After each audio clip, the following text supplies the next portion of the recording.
One of the most frequently asked questions or queries I get over diamond stones is to do with the breaking in period and why that when you get one from new it's very, very crisp.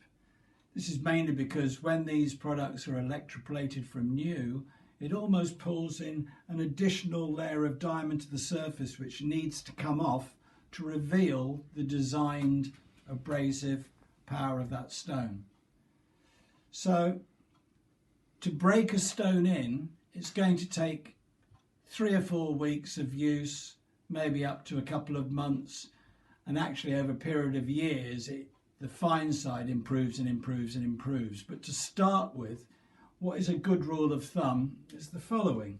So this is a fine stone that I've used for demonstrations for a long time and almost feels like a piece of glass, and this is a brand new stone.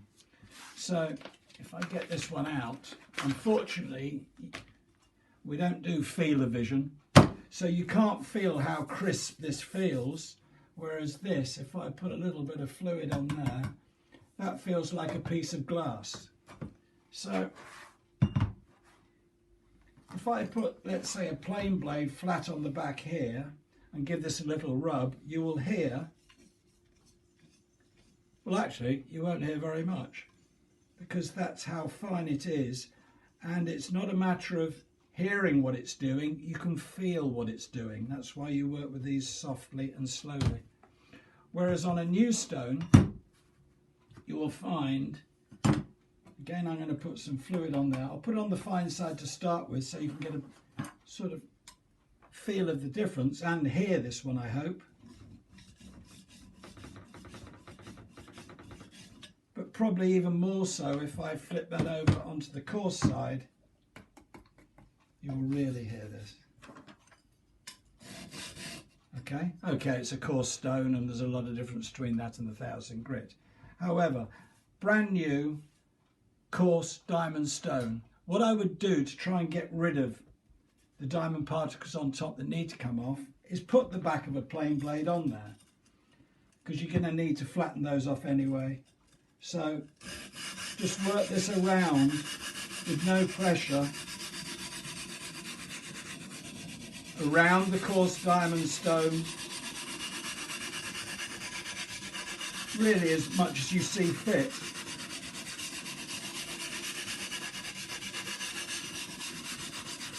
And that will get rid of the majority of the bigger particles of micron size of diamond on the surface of that.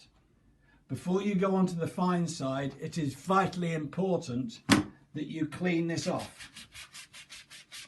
And you clean this off, because the last thing you want to do is cross-contaminate the size of diamond from the coarse side onto the fine side.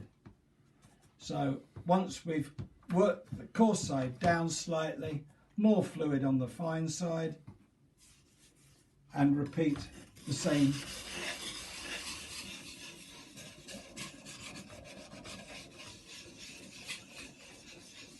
All we're trying to do now is get rid of the initial crispness of the diamond stone and getting rid of the bigger particles which are sitting on the surface. So the major thing to remember is work flat with the back of a chisel or a plain blade, nice and easily across the back, and make sure you clean the article before you move from the coarse side to the fine side. If you don't, if you pick up, let's say, a very coarse diamond on the back of here and you go straight onto the fine side, if you're not very careful, you could actually scratch the surface. So that is why there is a breaking in period. It takes a little while to get these things bedded in, but that's why so many users over all the years will turn around and say that their stone after 2 or 3 years is absolutely magnificent. Obviously, the speed in which it actually beds itself in is prevalent to how often you use it. Simple as that. Thank you.